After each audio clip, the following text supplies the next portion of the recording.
I'm Andy Beningo, and I'm a stand-up comedian. I've been to some pretty cool places, and have worked with some pretty cool people. This is my life on the road.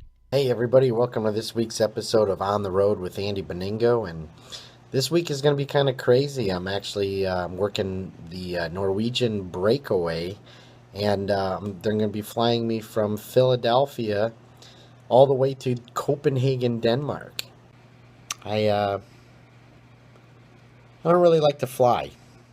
I would rather drive 8 hours than fly for 2 hours. People are always asking me like, dude, you're a comedian. Don't you fly like every day? Doesn't mean I have to like it. I think the main reason I don't like flying is when I was a kid, I saw that Twilight Zone episode. You know what I'm talking about, where William Shatner is on an airplane and there's a gremlin on the wing. There's something on the wing. Just creep me out, man. How do you know there's not a gremlin out there?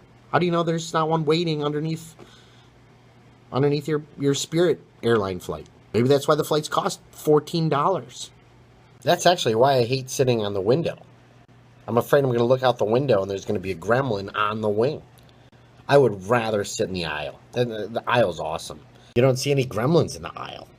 You can get up if you have to go to the bathroom. You don't have to climb over like 14 people. Well, 2 because it's a small plane. When I arrived in Philadelphia, I had to get those gremlins out of my mind, so I decided to stop and get a Philadelphia cheesesteak sandwich. It was the greatest decision I ever made in my whole life. To get to Copenhagen, I first had a layover in Zurich, Switzerland. I found the gate and got on the airplane, and that's when all the confusion of the trip suddenly began. Unsere Non-Stop-Flug Nummer 134 nach Zürich. Ihr Handgepäck muss entweder unter den Sensoren verstaut sein oder in den oberen Gepäckfächern, damit der Gang frei bleibt. What's the deal with airplane food? Am I right? We flew all the way through the night and arrived in Switzerland early the next morning. I was amazed to find that Zurich was one of the biggest airports that I've ever been to in my entire life, and unfortunately, one of the most confusing places as well. I was in a different country and had absolutely no idea where I was supposed to go. What does that sign even say right there? What the hell is a Gipaka Gaza Baba? Oh yeah, that's when I realized that Zurich's main language is not English, but German. It's a good thing that I took German in 9th grade and I still remember some phrases to get around town. Guten Tag. Mein Name ist Andy Beningo und ich bin 15 Jahre alt. Ich habe einen Taschenrechner. That's all I remember. My parents are pretty proud of me. Let's be honest, this isn't going to go very well. Entschuldigung, bitte. Nine. The only thing that made sense in this country was the Swiss chocolate, so I decided to buy a few boxes while I cried.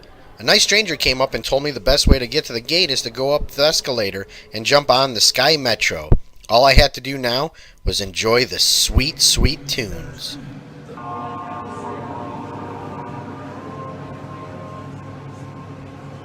I got through the security checkpoint and got a stamp in my passport, and I eventually found the gate to Copenhagen. It's only a 2-hour flight, but a guy can't fly on an empty stomach, so I bought a giant pretzel. I didn't realize how strict international flights were. Make sure you wear your seatbelt. Make sure you know where the emergency exits are. And if you're a superhero, don't burn the plane with your X-ray vision. Now all I had to do was enjoy the plane ride. I mean, honestly, what else could go wrong?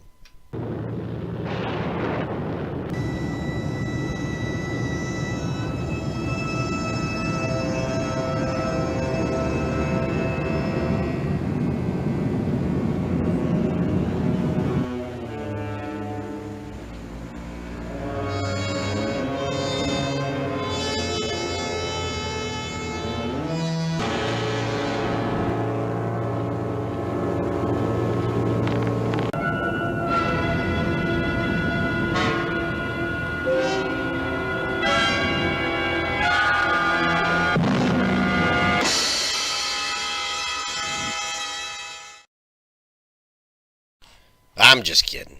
The gremlin didn't get me. I made it safely to Copenhagen.